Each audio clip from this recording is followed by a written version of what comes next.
क्योंकि वही आगे बढ़ेगा, वही चमकेगा जो रगड़ा जाएगा, जो मेहनत करेगा, संघर्ष करेगा, वही आगे निकलेगा। तो आप ये बताओ, जब समान अवसर है, आज पढ़ने के लिए भी समान अवसर है हमारे पास, पढ़े हम लोग, और राजनीति के लिए भी समान अवसर है, तो हम दूसरे दलों की पूछ क्यों बने? साहब काशीराम कहते थे अपनी दूसरे की बहन से बढ़िया होती है अपनी झोपड़ी पे, जहां मालिक होता है, जहां मैं आपको डांट दूं, आप मेरी उंगली खींच लो, आप वहां बैठ जाओ, मैं यहां बैठ जाऊं, यहाँ सब लोग बराबर हैं, अब आपस में परिवार है। आप वहां से मुझसे कोई सवाल कर दो, यहां से मैं आपसे कुछ पूछ लूं, यहाँ में एक है परिवार। क्या आपको लगता है किसी और दल में हम लोग इस तरह से अपनी बात रख सकते हैं? नहीं सर। जब हम अपनी बात भी नहीं रख सकते तो क्या वो हमारे मुद्दों का हल करेंगे? जितने लोग आप यहां बैठे, मैं गारंटी देता हूं,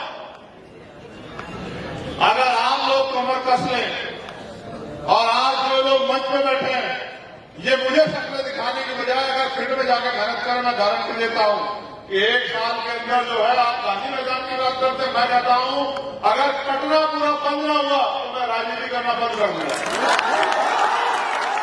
शर्त लगा लो, मैं आपकी क्षमता को भी जानता हूं, लेकिन मैं फिर कह रहा हूं ना, सिर्फ मेरे आने में आते हैं, मुझे शक्ल दिखाने के लिए कि बता दें कि हम ही हैं।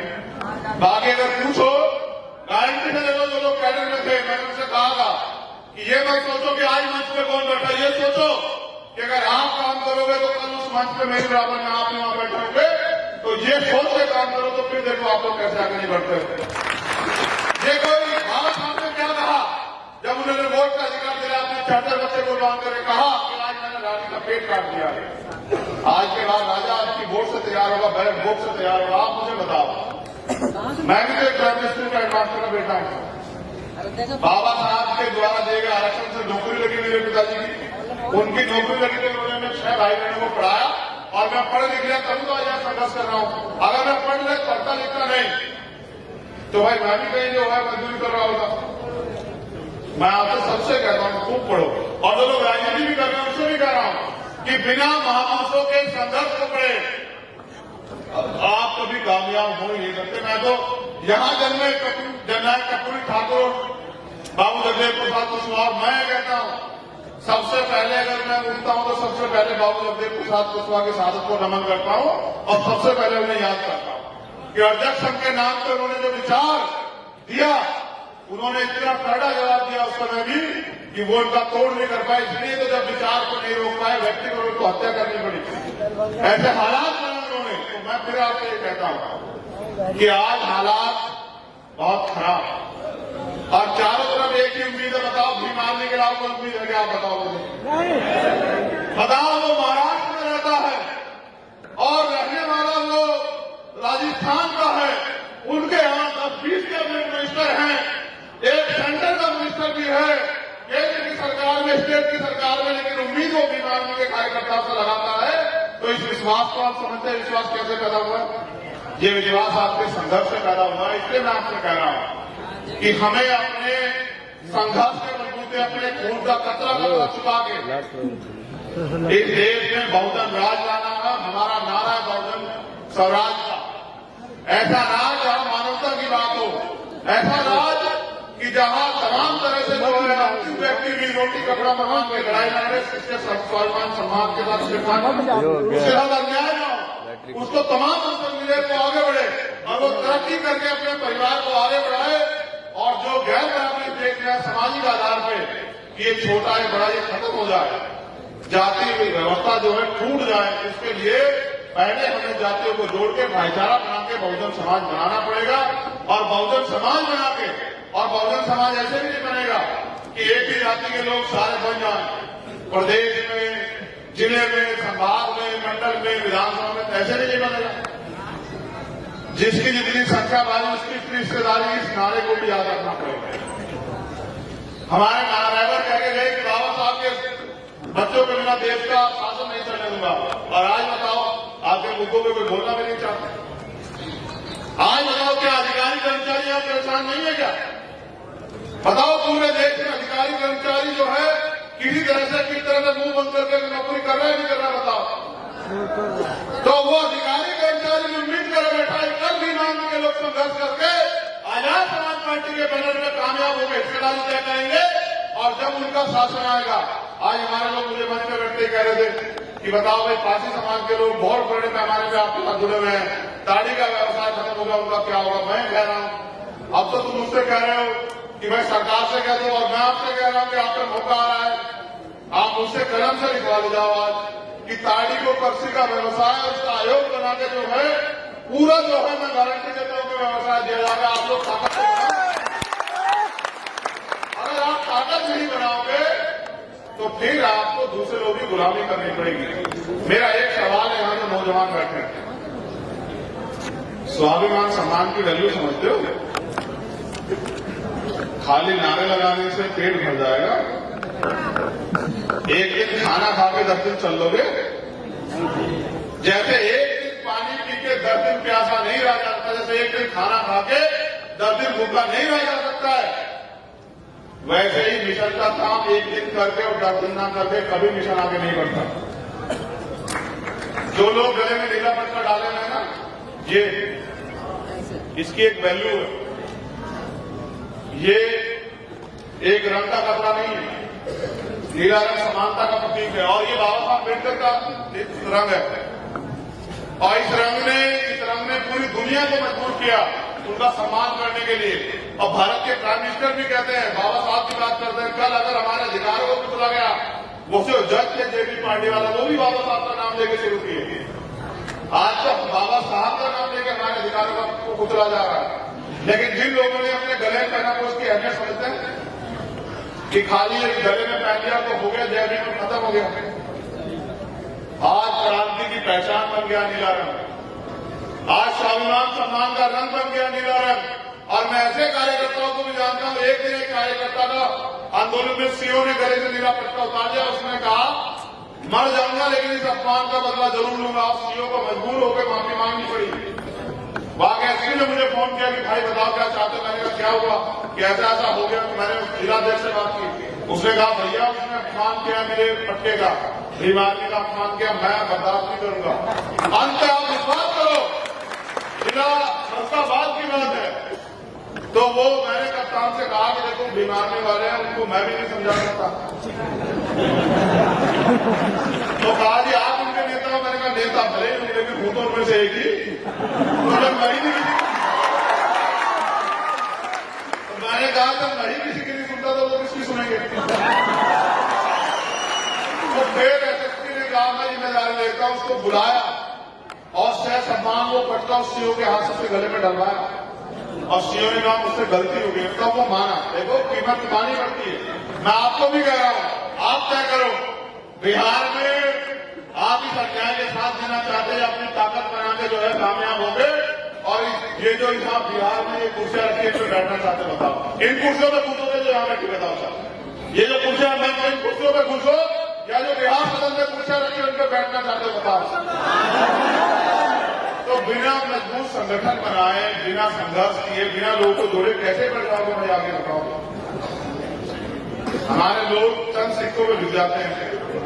कितने सिक्कों में?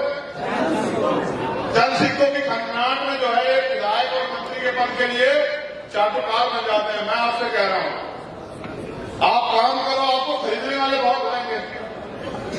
ये आपको तय करना है, आपको बिकना है नहीं बिकना है। आप काम तो करो, अभी तो आप काम ही नहीं कर रहे, इसलिए आपके लोग विरोध में भी काम नहीं कर रहे हैं। आप एक बार देखो, मैं फिर कह रहा हूं, अगर वास्तविकता मुझसे प्यार करते हो तो 6 महीने मेरे हिसाब से काम करके देखते। और आप कहोगे ना तीसरे दिन आना, बिहार में तीसरे दिन आऊंगा, लेकिन आऊंगा तभी जब आप अपने पैरों पे खड़े होने के लिए संघर्ष करोगे। जब तक आप दूसरों के पिछलप्पू बने रहोगे, कहीं और से चैनलाइज होगे, नाम तो भीम आर्मी का रखोगे और काम किसी और पार्टी करोगे, तो भाई मैं फिर क्यों आऊंगा बिहार में? बताओ। जब मैं महसूस कर लूंगा कि आप आगे बढ़ना ही नहीं चाहते, जब मैं ये महसूस कर लूंगा कि आप जो है चंद सिक्कों की इंतजार कर रहे, तो मैं क्यों आऊंगा? आप बताओ, जब बिहार इलेक्शन हुआ, क्या मैंने एक भी दिन आपको मायूस किया? मैं कोई ऐसी विधानसभा था जिसमें मैंने जाने शादी को छोड़ के मैं सब जगह गया, जैसे आपने रखा वैसे ही रहा, पूरा प्रयास किया कि आप लोग कामयाब हो जाओ, लेकिन नहीं सफलता मिली तो मैंने तो हार नहीं मानी। आप लोग क्यों हार मान रहे हो? लोकतंत्र में जिनका वोट होता है उनका राज होता है। वोट आपके पास है, राज्य आपका पास, राष्ट्रीय आपका होना चाहिए। इस बात को आप नहीं समझ रहे हो। आपकी आबादी देश में 85% है और बिहार में तो हो सके 85 से भी ज्यादा हो, और फिर भी आप बिहार में क्या हालात आप क्या बताओ। मैंने क्या बिहार में वो बाढ़ का समय नहीं देखा? तो अगर एक दिन अपने दर्द को याद रखोगे तो काम नहीं चलेगा, और रोज रोज अपने संघर्ष को कामयाब करोगे, मेहनत करोगे, तो वो दिन दूर नहीं कि जब यहाँ के विधानसभा में, यहाँ के तमाम तरह की योजनाओं में आपकी कलम चलेगी।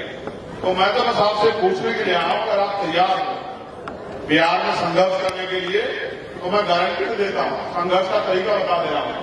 अपने जिलों का संगठन बनाओ, विधानसभा का संगठन बनाओ, और वहां सबसे पहले कैडर कराओ। बिहार में भी कैडराइज होंगे, और यहाँ नहीं होंगे तो मैं करूंगा, मैं जिम्मेदार देता हूँ 2 दिन के कैडर। 2 दिन का नहीं करूंगा, 1 दिन का करूंगा जिलों में आके। जितने जिले, कितने जिले बिहार में? 38 के 38 दिन, 38 के 38 दिनों में आप संगठन बनाओ। अभी तो हमारे लोग बड़े पैमाने पे बेरोजगार घूम रहे, कहाँ रोजगार है? कहाँ रोजगार? सरकारी नौकरी तो खत्म कर दी सारे सरकारी डिपार्टमेंट प्राइवेट कर दिए। कहाँ है नौकरी? महंगाई तमाम तरह से बढ़ रही है। आप लोग उस महंगाई के लिए 1 रोटी, देखो हाल क्या है, पहले 4 रोटी खाते थे, महंगाई बढ़ गई तो 2 रोटी खा ले रहे थे, लेकिन संघर्ष नहीं कर रहे हैं। क्या मैं भूल गया हूं बिहार के उस दर्द को, या बिहार के उस दर्द को कि जब वो बिहार के इतने बड़े पैमाने में कोरोना काल शुरू हुआ और उतने मजदूर पैदा करके आए, क्यों जाते हैं वो वहां रोजगार के लिए? बताओगा बिहार में सब कुछ अच्छा है। 75 साल हो गए आजाद हुए, 72 साल से लोकतंत्र है। बताओ आपके घरों में कितनी जो है तरक्की हुई? अगर आपका वोट का अधिकार ना हो तो आपकी गली में ना आए कोई।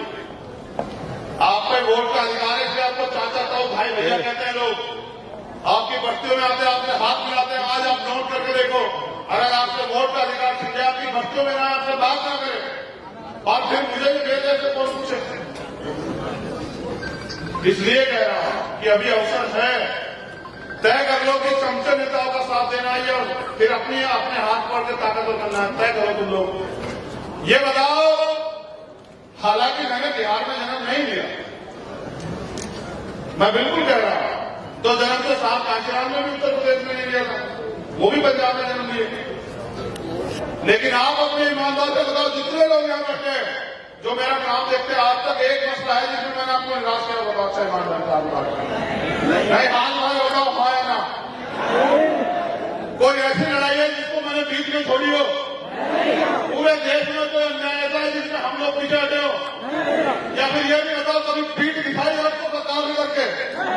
इतने मुकदमों से नहीं डरते तो आपकी छुट्टी से है। आप जब चुप हुए बैठे हैं ना, अन्याय सह के भी चुप नहीं से डरता हूं, और किसी से डरता? मैं तो पूरी सरकार से नहीं डरता, और किसी भी सरकार से नहीं डरता। भारतीय संविधान से डरता हूं, उसकी इज्जत करता हूं, और मेरा धर्म है भारतीय संविधान।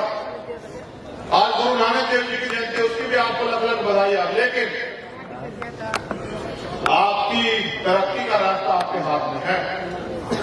जो नौजवान यहां बैठे हैं वो तय करें कि वो गुलाम बन के जीना चाहते हैं या फिर वो इस देश में स्वाभिमान सम्मान के साथ जीना चाहते हैं। और क्रांति है ये, आजादी है, आपकी आजादी की लड़ाई है। अगर आप आजादी चाहते हैं तो फिर संघर्ष के लिए तैयार हो जाओ, वरना मैं फिर कह रहा हूं कि कोई आपको आगे बढ़ने का रास्ता नहीं देगा। आपको आपके रास्ते में कठिनाइयां और लगा सकते हैं। तो मैं आपसे यही कहने के लिए आया कि अधिकार मांगने से नहीं, इनके अधिकार छीनने पड़ते हैं। और इस नारे को याद रखो कि हमें देश में बहुजन स्वराज चाहिए। हम तमाम तरह के राज में रहे, हमारा भला नहीं हुआ। अब हमें बहुजन समाज का राज लाके, बहुजन स्वराज लाके, और इस देश को मानवतावादी जो है, महापुरुषों का जो सपना था, मानवता का राज उसकी तरफ लेके जाना है। हमें इस देश को बेगमपुरा राज की तरफ लेके जाना है, जहां भाईचारा हो, जहां समस्याएं ना हो, जहां किसी को खाने पीने की समस्या ना हो, उसमें बैठने की समस्या ना हो। और फिर मैं धन्यवाद देता हूं निसंदेह गायकों का भी। तुम इनकी अहमियत भले ही ना समझो, मैं समझता हूं, क्योंकि हमारे लोग पिक्चरों में, कहानियों में, गानों में बहुत इंटरेस्ट लेते हैं। मैंने देखा, मैं पूरे देश में जाता हूं, मैंने इस तरह नाचते नहीं देखे लोग। क्या तो मैंने अधिवेशन में देखे थे, यहां देखे, तो इसका प्रमाण है कि उसके द्वारा कही गई बातों का आपके ऊपर असर है, लेकिन यहां से जाने के 4 घंटे बाद आप भूल जाते तो फिर क्या फायदा? क्या आप लड़ाई जीत गए हो? नहीं। क्या आपके साथ होने वाला जुल्म, जाति, अन्याय, अत्याचार आपके अधिकारों के डांटा पड़ना बंद हो गया है? तो फिर किस बात की खुशी मना रहे हैं? क्या आप बिहार में अपनी तीसरी आजादी की लड़ाई लड़ने के लिए तैयार हैं? अब आप मेरे साथ खड़े हो जाइए, जो जहां कहीं खड़ा हो जाए।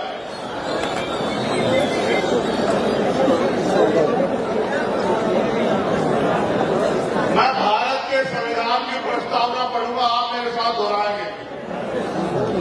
जब मैं भारत के संविधान की प्रस्तावना पढ़ूंगा तब जो है आप मेरे साथ उसको दोहराओगे और वचन लोगे, खुद भी संकल्प लोगे मेरे साथ कि हम अपने प्राणों के अंतिम समय तक, अपने जीवन के अंतिम समय तक, अपने लहू के आखिरी कतरे तक बाबा साहब अम्बेडकर के संविधान की रक्षा करेंगे और भारत के संविधान को पूर्ण रूप से लागू बनाने का काम करेंगे। आकाश कैमरा संभाले कुंदन भाई सेल्फी पहले बंद। तैयार है? झूठा जो संकल्प लेना चाहता है ना ले, इससे अच्छा सच्चाई लेना। जिन लोगों ने मेरे मूछे रखने के बाद मूछे रखी है, वो मूछों की वैल्यू समझते हो? इस देश में मूछे रखने का हत्या हो जाती है, इसलिए कह रहा हूं इस अन्याय के खिलाफ आवाज उठाओ, भाईचारा बनाओ, अपने पिछड़े वर्ग के भाइयों के हाथ पकड़ो, अपने माइनॉरिटी के भाइयों के हाथ पकड़ो, उनको विश्वास दिलाओ कि जो गलतियां पहले हुई या जो लड़ाई लड़ने में पहले लोग कामयाब हुए, हम उनसे अलग हैं और हम बहुजन समाज बना के इस देश में भाईचारा स्थापित करना चाहते हैं। हम भारत के लोग भारत को एक संपूर्ण, प्रबुद्ध, संपन्न, समाजवादी, धर्मनिरपेक्ष, लोकतंत्रात्मक गणराज्य बनाने के लिए तथा उसके समस्त नागरिकों को सामाजिक, आर्थिक और राजनीतिक न्याय, विचार, अभिव्यक्ति, विश्वास, धर्म और उपासना की स्वतंत्रता, प्रतिष्ठा और अवसर की समता प्राप्त कराने के लिए तथा उस सब में व्यक्ति की गरिमा और राष्ट्रीय एकता और अखंडता सुनिश्चित करने वाली, बंधुता बढ़ाने के लिए दृढ़ संकल्प होकर अपनी श्री कृष्ण मेमोरियल की सभा में ये संकल्प लेते हैं कि हम अपने अंतिम समय तक अपने लहू के आखिरी कतरे तक भारतीय संविधान की रक्षा करेंगे और उसको पूर्ण रूप से लागू कराने का प्रयास करेंगे। हम अपने महापुरुषों के त्याग, बलिदान को व्यर्थ नहीं जाने देंगे। हम किसी भी कीमत पे अपने देश को और खुद को दोबारा बटने और गुलाम होने नहीं देंगे। हम बहुजन समाज बना के इस देश में मानवतावादी राज लाने के लिए संघर्ष करेंगे। हमारा पूरा जीवन अपने महापुरुषों के मिशन को आगे बढ़ाने के लिए लगेगा। हम किसी भी कीमत पर ना झुकेंगे, ना रुकेंगे, ना बिकेंगे। हम अपने मुल्क की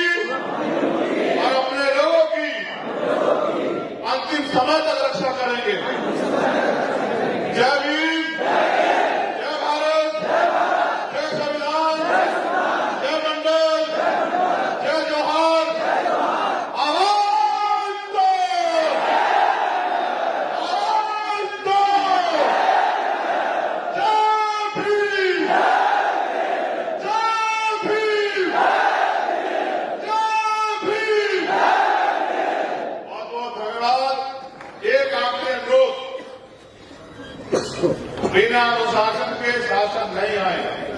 क्या बिना अनुशासन के तो हम व्यक्ति कहलाने के लायक भी नहीं। इसलिए हमें सबको अनुशासन में रहना, क्योंकि बिना अनुशासन के भीड़ क्या होती है? भेड़ भी एक दूसरे के पीछे चलते। हमारे लोगों को अनुशासित होना चाहिए, क्योंकि जब कोई व्यक्ति आर्मी का जवान बनता है, सेलेक्ट हो जाता है, तब तक उसको जवान नहीं माना जाता जब तक वो कठोर ट्रेनिंग से न गुजर जाए। अगर कोई नौजवान IAS IPS की परीक्षा में पास कर लेता है तो भी उसको डायरेक्ट टीएम नहीं बनाते, पहले उसकी ट्रेनिंग कराते हैं। इसलिए आपको इस देश में शासन सत्ता में आने के लिए कैडर की जरूरत है। कैडर से समर्पित कार्यकर्ता तैयार होगा जो आरएसएस और बीजेपी के 1000 कार्यकर्ताओं पर भी भारी पड़ेगा। मैं ऐसा मेरा विश्वास है। इसलिए आप सभी लोग अपने अपने जिलों में कैडर के प्रोग्राम लगाओ, कैडर लो और कैडर लेके ताकतवर बन के प्रूफ होंगे और फिर मोर्चे पर डट जाओ। फिर एक दिन ऐसा सूर्य निकलेगा, कहां? बिहार की धरती पे, जिसमें आप कमजोर लोग भी खुशी बनाएंगे। बुद्ध की धरती कहां ना है? पूरी दुनिया में यहाँ से हम जो है पूरी दुनिया में व्यापक कदम यहाँ से। बिहार की क्रांति का कोई तोड़ नहीं है।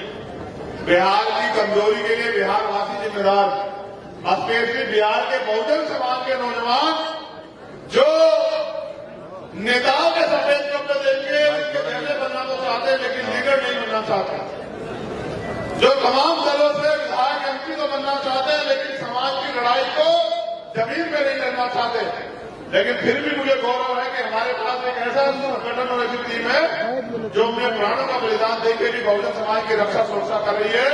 इन सभी साथियों को, जिन लोगों ने इस प्रोग्राम में मेहनत की, उन सबका धन्यवाद। अगला प्रोग्राम वास्तविकता में गांधी मैदान में होगा, ऐतिहासिक होगा। ये कमर में हमें यहाँ से आज कसकर जाना और जिस दिन वो प्रोग्राम होगा उस दिन एक और जो है क्रांति का संदेश जो है वो पूरी दुनिया में जाएगा। जय भीम, जय भारत, जय संविधान, जय मंडल, जय जोहार। आप सभी के लिए मंगल कामनाएं।